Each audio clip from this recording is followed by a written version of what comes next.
एक बहुत ही ईमानदार एक व्यक्ति था और वो सब्जी बेचा करता था। और जब वो बाज़ार में अपनी सब्जियों को लेके जाता था तो उसकी सब्जियां 2 या 3 घंटे के अंदर ही उसकी सारी सब्जियां बिक जाती थी।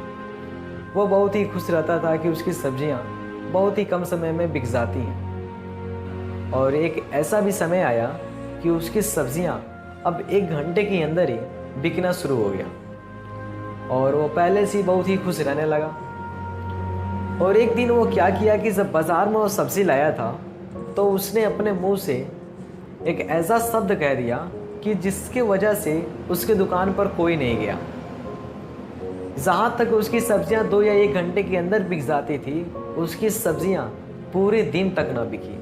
वो बहुत ही परेशान हो गया और उसी गांव में एक बहुत ही महान संत थे।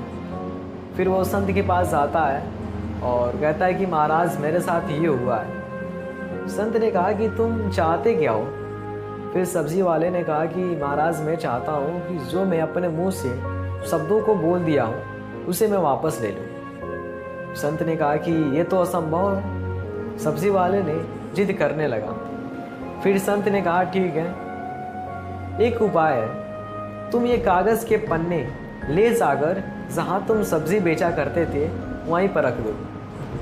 फिर ये सब्जी वाला उस कागज़ के पन्ने को लेता है और जहाँ पर ये सब्जी बेचा करता था वहीं पर इस कागज़ के पन्ने को ले जाकर रख दिया।